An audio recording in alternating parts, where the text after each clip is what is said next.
combien de temps pouvez-vous rester fidèle lorsque vos sentiments abandonnent votre foi? C'est une question que peu de chrétiens osent affronter honnêtement. Comme Watchman Nee nous l'a si souvent rappelé, beaucoup d'entre nous vivent prisonniers d'un parcours spirituel basé sur les émotions et non sur la véritable foi.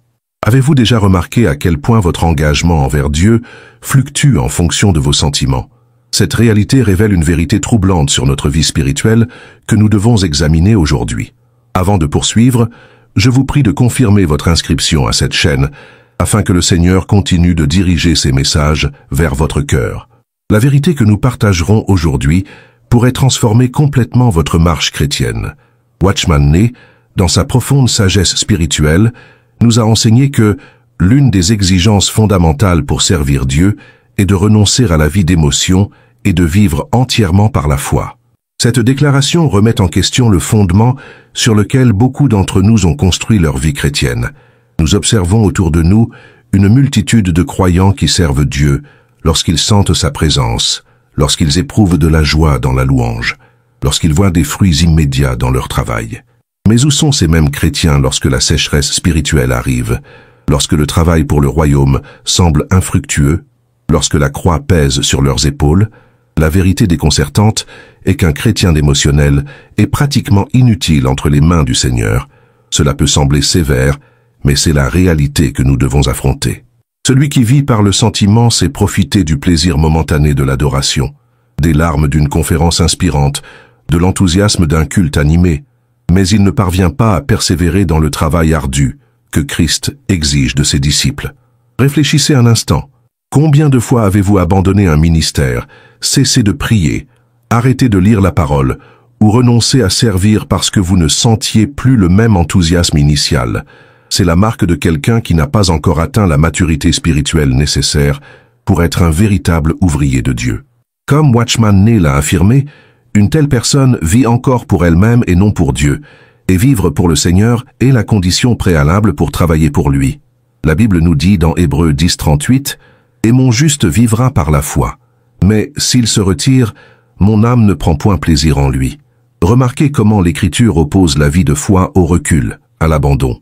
Dieu ne prend pas plaisir à ceux qui avancent seulement lorsque leurs sentiments les y poussent, et reculent lorsque leurs émotions les abandonnent. Pour qu'un chrétien devienne véritablement utile entre les mains du Seigneur, il doit découvrir la vie de foi qui transcende les hauts et les bas émotionnels.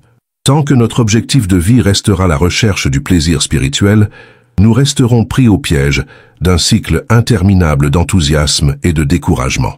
Nous travaillons uniquement à cause des sentiments que nous éprouvons. Et c'est pourquoi, finalement, nous abandonnons le travail lorsque ces sentiments s'évanouissent. Que se passe-t-il lorsque Dieu nous place dans un champ où il y a beaucoup de souffrances physiques et émotionnelles? Le chrétien immature commence à s'apitoyer sur son sort et, finalement, abandonne le service. Il regarde ces circonstances, les compare à celles d'autres qui semblent plus bénies et conclut que Dieu l'a abandonné ou qu'il n'est pas au bon endroit.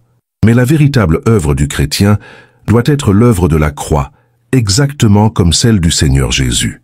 Pensez profondément. Quel plaisir sensoriel y a-t-il à porter une croix? Aucun. La croix représente la mort, le déni, le renoncement. Notre Seigneur n'a trouvé aucun plaisir émotionnel à Gethsémani lorsqu'il a sué des gouttes de sang, ni au calvaire lorsqu'il a été abandonné par tous. Jésus a persévéré non pas à cause des émotions, mais malgré elles, en s'appuyant sur la volonté du Père par la foi. Watchman Nee nous avertit, si les chrétiens ne livrent pas à la mort toutes leurs émotions et leur amour-propre, ils pourront difficilement être de véritables ouvriers de Dieu. C'est une vérité que nous entendons rarement dans les chairs modernes, où prédomine un évangile de prospérité émotionnelle, un christianisme qui promet un bien-être constant et une satisfaction immédiate. Aujourd'hui, Dieu a besoin de disciples qui l'accompagnent jusqu'au bout, et pas seulement jusqu'où leurs sentiments peuvent les mener. Observez autour de vous, et vous verrez la triste réalité. Beaucoup de croyants travaillent pour le Seigneur lorsque la tâche prospère, correspond à leurs intérêts, ou ne met pas en danger leurs sentiments.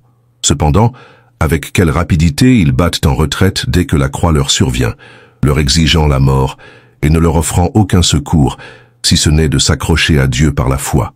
Il est facile de servir Dieu lorsque nous voyons des résultats immédiats, lorsque nous sentons l'approbation des autres, lorsque nous recevons des éloges et de la reconnaissance. Mais que se passe-t-il lorsque le service pour Dieu nous mène au désert, à la solitude, à l'incompréhension? Et lorsque nous travaillons des années durant sans voir le fruit que nous espérions? Supposons que quelqu'un ait été mandaté par le Seigneur et ait travaillé 8 ou 10 ans dans un certain service sans obtenir de résultats visibles. Est-ce que cette personne va continuer à travailler avec fidélité simplement parce que Dieu l'a ordonné? Peu y parviennent. Combien de croyants sont disposés à servir uniquement parce que Dieu l'a ordonné, alors que la plupart travaillent seulement pour produire des fruits qui peuvent être vus, comptés et célébrés? L'œuvre de Dieu est éternelle dans sa nature. C'est pourquoi il exige des hommes et des femmes de foi pour y travailler. Nous, êtres humains prisonniers du temps, avons du mal à percevoir et à comprendre son œuvre, car son caractère est éternel. Nous pensons en décennies, alors que Dieu pense en ères. Nous cherchons des résultats immédiats, alors que Dieu travaille à travers les générations. Comment, alors, ceux qui vivent par le sentiment peuvent-ils s'engager dans l'œuvre de Dieu si elle ne contient rien de capable de les satisfaire constamment? La réponse est claire. Ils ne le peuvent pas, à moins de mourir à eux-mêmes. Si la mort par la croix ne pénètre pas profondément notre âme, de sorte que nous ne réservions rien pour nous-mêmes, nous serons incapables d'agir dans l'œuvre du Seigneur, sauf pendant une courte période. Nous ne pourrons pas aller au-delà. Dieu cherche des hommes et des femmes entièrement brisés, qui le suivent jusqu'à la mort pour travailler pour lui. Dans 2 Corinthiens 4, 10-11, Paul déclare « Portant toujours dans notre corps la mort de Jésus, afin que la vie aussi de Jésus soit manifestée dans notre corps. Car nous qui vivons, nous sommes sans cesse livrés à la mort à cause de Jésus, afin que la vie aussi de Jésus soit manifestée dans notre chair mortelle. » C'est l'essence du service chrétien, mourir pour que Christ vive à travers nous. Dans la lutte contre l'ennemi, celui qui vit par le sentiment a encore moins de pouvoir. La bataille spirituelle est un exercice d'abnégation. Quelle souffrance incalculable est présente dans ce combat. Il ne peut y avoir rien pour satisfaire l'ego. Au contraire, dans la lutte spirituelle, nous devons déverser tout ce que nous possédons en faveur du corps de Christ et du royaume de Dieu. Comme il doit être laborieux de résister au diable et de lutter contre lui en esprit. Et quel plaisir l'esprit éprouve-t-il à porter une charge indescriptible par amour pour Dieu? Est-ce intéressant d'attaquer l'esprit malin avec toutes les forces que nous pouvons réunir? Il s'agit d'une bataille dans la prière, toutefois. Pour qui le croyant prie-t-il? Pas pour lui-même, c'est certain, mais pour l'œuvre de Dieu. Et une telle prière est la bataille elle-même, n'ayant en elle aucun intérêt propre des prières communes. Existe-t-il dans cette situation un quelconque confort lorsque nous souffrons des douleurs de l'enfantement dans l'âme et que nous devons prier dans le sens de détruire ou d'édifier quelque chose? Il n'y a rien dans la bataille spirituelle qui puisse apporter de la joie à la chair, à moins, naturellement, que la guerre ne soit menée que dans l'imagination. Un croyant qui vit par l'émotion est facilement vaincu dans le conflit avec Satan. Pendant qu'il prie et attaque l'ennemi, celui-ci, par le biais d'un esprit malin, touche son émotion et fait croire au croyant que la lutte est trop pénible et que sa prière n'a pas de vie. De cette manière, il se sent malheureux, apathique, sombre et desséché, et arrête de lutter immédiatement. Ce croyant de l'émotion n'a pas le pouvoir de guerroyer contre Satan, car dès que son sentiment est attaqué par le malin, il abandonne le champ de bataille. S'il n'a pas encore livré son émotion à la mort, il peut donner au diable l'opportunité de l'attaquer à tout moment. Chaque fois qu'il se lève pour résister à l'ennemi, Satan le défait d'un simple toucher sur son sentiment. Quelqu'un peut-il avoir la victoire sur le malin s'il ne vainc pas d'abord sa vie de sensation? Par conséquent, dans la bataille spirituelle, nous devons avoir une attitude de mort totale pour les sentiments et une confiance absolue en Dieu. Ce n'est qu'ainsi que nous pourrons continuer à résister à l'ennemi, seuls, sans chercher de compagnon ni l'approbation de l'homme. Seul un chrétien de cette trempe parvient à persévérer lorsqu'il se trouve dominé par toutes sortes de sentiments angoissants. Il ne se soucie ni de la vie ni de la mort, mais seulement de la direction de Dieu. Il ne satisfait aucun intérêt, désir ou aspiration personnelle. Il s'est déjà offert à la mort et vit exclusivement pour Dieu. Il ne blâme pas non plus le Seigneur pour ce qui lui arrive et ne le comprend pas mal, car il considère comme merveilleux tout ce qu'il fait. Ce croyant est capable de se placer dans la brèche. Bien qu'il ait l'impression que Dieu l'a abandonné et que les hommes l'ont oublié, il continue néanmoins dans sa position de combat. C'est un guerrier de prière. C'est lui qui vainc Satan. Dans son livre L'homme spirituel, Watchman Nee explique que le sentiment appartient à l'âme. Et toute personne qui vit par les sentiments de l'âme, indépendamment de son esprit, vit dans la chair. C'est une affirmation cruciale pour comprendre pourquoi Dieu insiste pour que nous mourions à nos émotions. Ce n'est pas que les émotions soient intrinsèquement mauvaises, elles ont été créées par Dieu. Le problème survient lorsque nous permettons à nos émotions, et non au Saint-Esprit à travers notre esprit humain, de déterminer nos actions et nos décisions. Romains 8, 13, 14 nous dit « Si vous vivez selon la chair, vous mourrez. Mais si par l'esprit vous faites mourir les actions du corps, vous vivrez. Car tous ceux qui sont conduits par l'Esprit de Dieu sont fils de Dieu. » Observez la connexion entre faire mourir les actions de la chair et être conduit par l'Esprit. Nous ne pouvons pas être conduits par deux forces simultanément. Soit nous sommes conduits par nos émotions charnelles, soit par l'Esprit de Dieu. Considérez la vie de Joseph en Égypte. Pendant des années, il a servi fidèlement d'abord comme esclave dans la maison de Potiphar, puis comme prisonnier dans la prison du Pharaon. Il n'y avait rien d'émotionnellement gratifiant dans sa situation, aucune reconnaissance, aucune récompense immédiate, aucun signe visible que Dieu utilisait sa fidélité pour un but plus grand. Et pourtant, Joseph a persévéré. Pourquoi? Parce qu'il vivait par la foi, et non par l'émotion. La même chose peut être dite de Moïse, dont Hébreux 11, 27 nous dit qu'il a persévéré comme voyant celui qui est invisible. Moïse ne dépendait pas de sentir la présence de Dieu. Il vivait comme s'il voyait l'invisible, même lorsque ses sens ne confirmaient pas cette réalité. Dans La vie chrétienne normale, Watchman Nee écrit « Une personne naturelle est gouvernée par ses sentiments. Dieu, cependant, veut que nous soyons gouvernés par notre esprit. Au moment où un chrétien permet à ses sentiments de le dominer, il devient inutile pour Dieu. » Cette affirmation peut sembler extrême, mais elle reflète la vérité biblique selon laquelle la chair ne sert de rien. Jean 6, 63. Pensez aux innombrables fois où vous avez commencé quelque chose pour Dieu avec grand enthousiasme, pour l'abandonner lorsque les difficultés sont apparues ou lorsque l'enthousiasme initial s'est dissipé. Combien de projets, de ministères, d'engagements de prière et d'études bibliques sont tombés à l'eau parce que vos sentiments ont changé. C'est le résultat d'une vie chrétienne construite sur le sable mouvant des émotions, au lieu du roc solide de la foi. Lorsque nous vivons par les émotions, notre vie spirituelle devient des montagnes russes. Un jour, nous sommes au sommet, nous nous sentons proches de Dieu, pleins d'amour et de joie. Le lendemain, sans raison apparente, nous sommes au fond du trou, nous nous sentons distants, secs, abandonnés. Et alors nous concluons à tort que notre relation avec Dieu a changé, alors qu'en réalité, seuls nos sentiments ont changé. Dieu ne change pas. Sa présence, son amour, son appel, ses desseins restent constants, indépendamment de ce que nous ressentons à leur sujet. C'est pourquoi la vie de foi est si cruciale. La foi s'accroche à la vérité immuable de qui Dieu est et de ce qu'il a promis, même lorsque nos émotions crient le contraire. Dans Ésaïe 50, 10, 11, nous trouvons un conseil profond pour ceux qui traversent des périodes d'obscurité émotionnelle. Qui parmi vous craint l'Éternel, qui écoute la voix de son serviteur? Que celui qui marche dans les ténèbres et qui n'a point de lumière se confie dans le nom de l'Éternel et s'appuie sur son Dieu. Voici, vous tous qui allumez un feu et qui vous saignez de brandons, marchez à la clarté de votre feu, et au milieu des brandons que vous avez allumés. C'est de ma main que cela vous arrivera. Vous serez couchés dans les tourments. Ce texte fascinant présente deux réponses possibles à l'obscurité spirituelle. La première est de continuer à se confier dans le nom du Seigneur même, sans voir ni sentir sa présence. La seconde est d'essayer de créer notre propre lumière, en allumant notre propre feu. Watchman Nee dirait que vivre par les émotions, c'est exactement cela. Essayer de générer notre propre lumière, au lieu de nous confier dans la lumière invisible de Dieu. La vie chrétienne authentique exige que nous apprenions à vivre au-delà de nos émotions, que nous cultivions une foi qui persiste lorsque les sentiments disparaissent.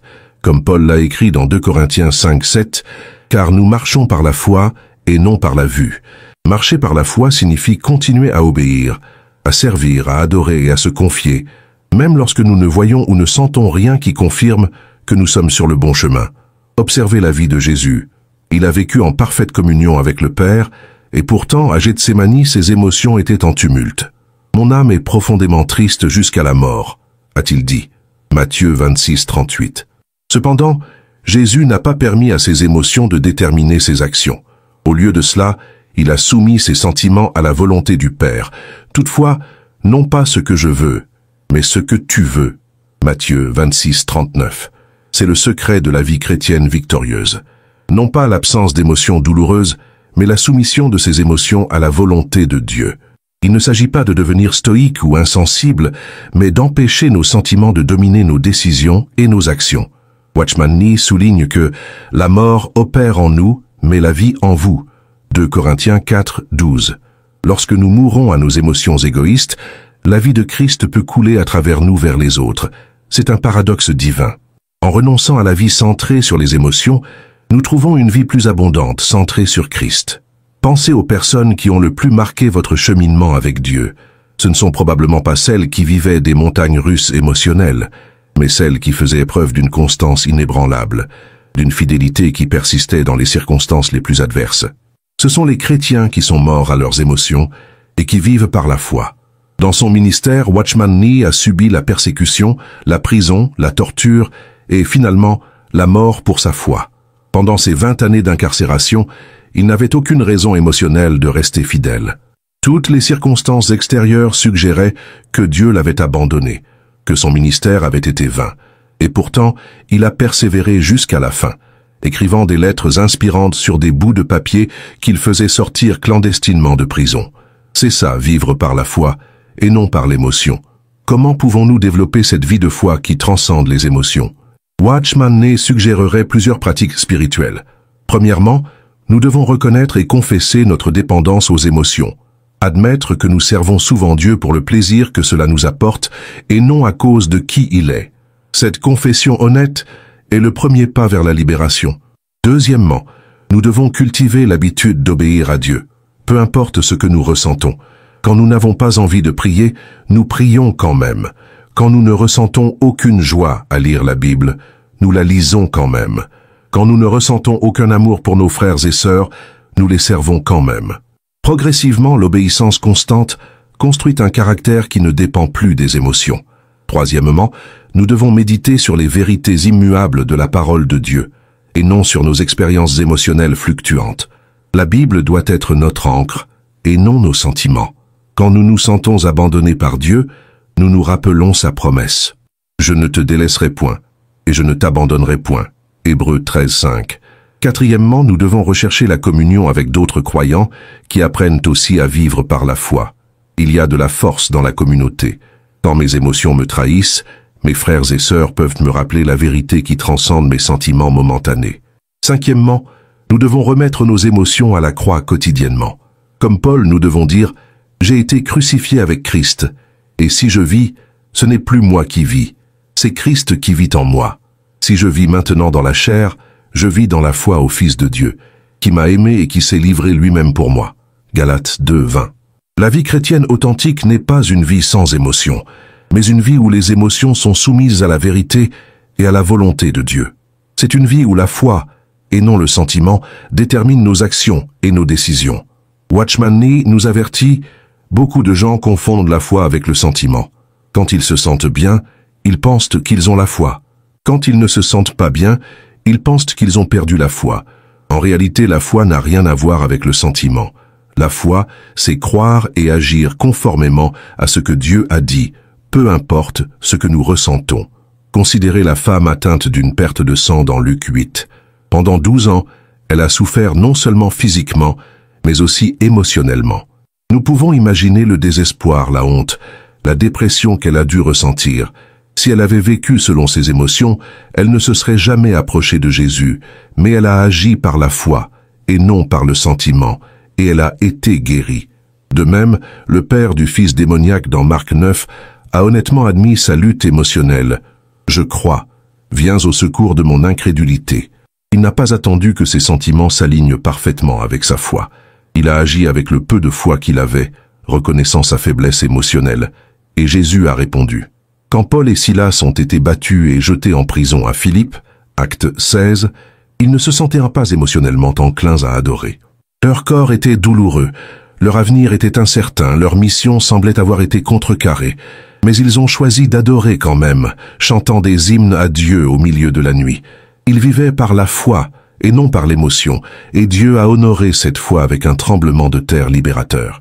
C'est le type de chrétien que Dieu peut utiliser puissamment. Celui qui continue à obéir, à servir, à adorer et à faire confiance, même quand les émotions suggèrent le contraire. Comme Watchman Nee l'a écrit, la victoire n'est pas pour ceux qui sentent qu'ils ont vaincu, mais pour ceux qui croient qu'ils ont vaincu. Imaginez une église remplie de chrétiens qui vivent par la foi et non par l'émotion. Une église où les membres servent fidèlement, non parce qu'ils se sentent motivés ou inspirés, mais parce qu'ils sont engagés dans l'œuvre de Dieu. Une église où l'adoration continue avec ferveur, même pendant les périodes de sécheresse spirituelle.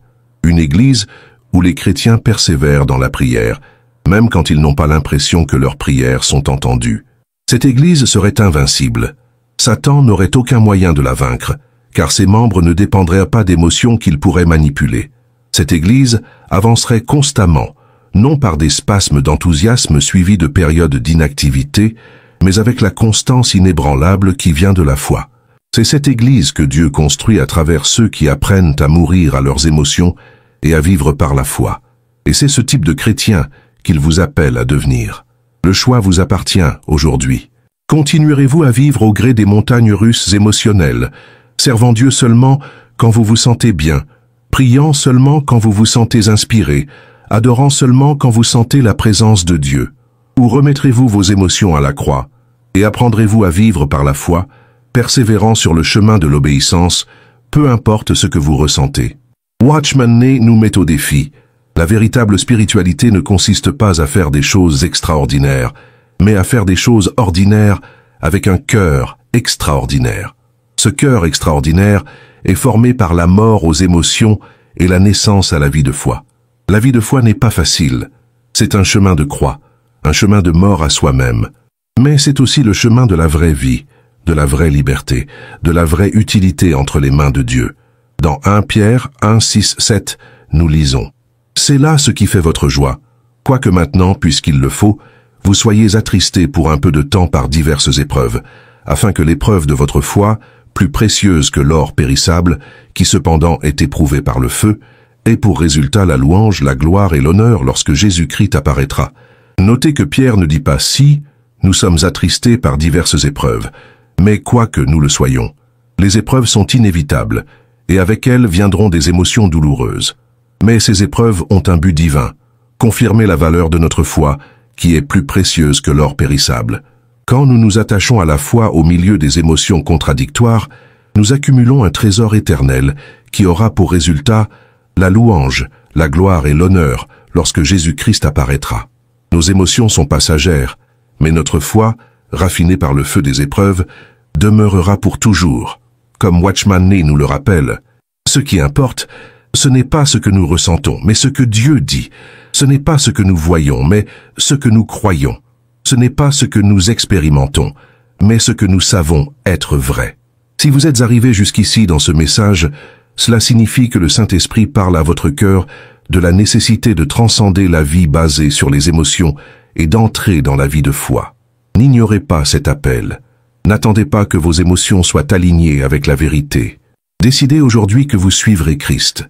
Peu importe ce que vous ressentez, que vous obéirez à sa parole, peu importe la difficulté, que vous persévérerez dans son œuvre, peu importe son apparence infructueuse. Rappelez-vous les paroles d'Habacuc 2.4, citées à plusieurs reprises dans le Nouveau Testament. Le juste vivra par sa foi. Pas par ses sentiments, pas par ses expériences, pas par ses succès ou ses échecs, mais par sa foi. C'est le message que Watchman Nee a vécu et pour lequel il est mort. C'est le message que Christ nous invite à embrasser aujourd'hui. C'est le message qui, s'il est accepté et vécu, transformera non seulement notre vie individuelle, mais aussi nos familles, nos églises et notre monde. Je vous remercie d'être resté avec moi jusqu'à la fin de cette réflexion. Si ce message a touché votre cœur, laissez un commentaire disant « Je veux vivre par la foi et non par l'émotion ». Ce petit geste peut être le premier pas dans votre cheminement de foi au-delà des émotions. N'oubliez pas de laisser votre like sur cette vidéo. Cela nous aide à atteindre plus de personnes avec cette vérité transformatrice que nous avons partagée aujourd'hui. Et si vous connaissez quelqu'un qui a besoin d'entendre ce message, partagez-le avec lui. Il y a une vidéo ici à côté qui complète parfaitement ce thème sur la vie spirituelle authentique. Cliquez dessus et continuez ce voyage de découverte spirituelle avec nous. Que le Seigneur fortifie votre foi au-delà de toutes les émotions passagères. Partagez cette vidéo bénie afin qu'elle puisse toucher et aider d'autres personnes comme vous et moi. Vous souhaitez approfondir votre foi et votre prière? Téléchargez notre e-book exclusif sur la façon de renforcer votre spiritualité de nos jours. Le lien se trouve dans les commentaires ci-dessous. N'oubliez pas de cliquer sur le bouton « S'abonner » si vous ne l'avez pas encore fait. Merci beaucoup du fond du cœur de faire partie de notre communauté de foi. Si vous souhaitez soutenir un peu plus notre chaîne, envisagez de devenir membre de notre chaîne. Je vous laisse ici 2 autres vidéos pour que vous puissiez continuer votre recherche spirituelle et votre croissance dans la foi. Merci et que Dieu vous bénisse tous. À bientôt.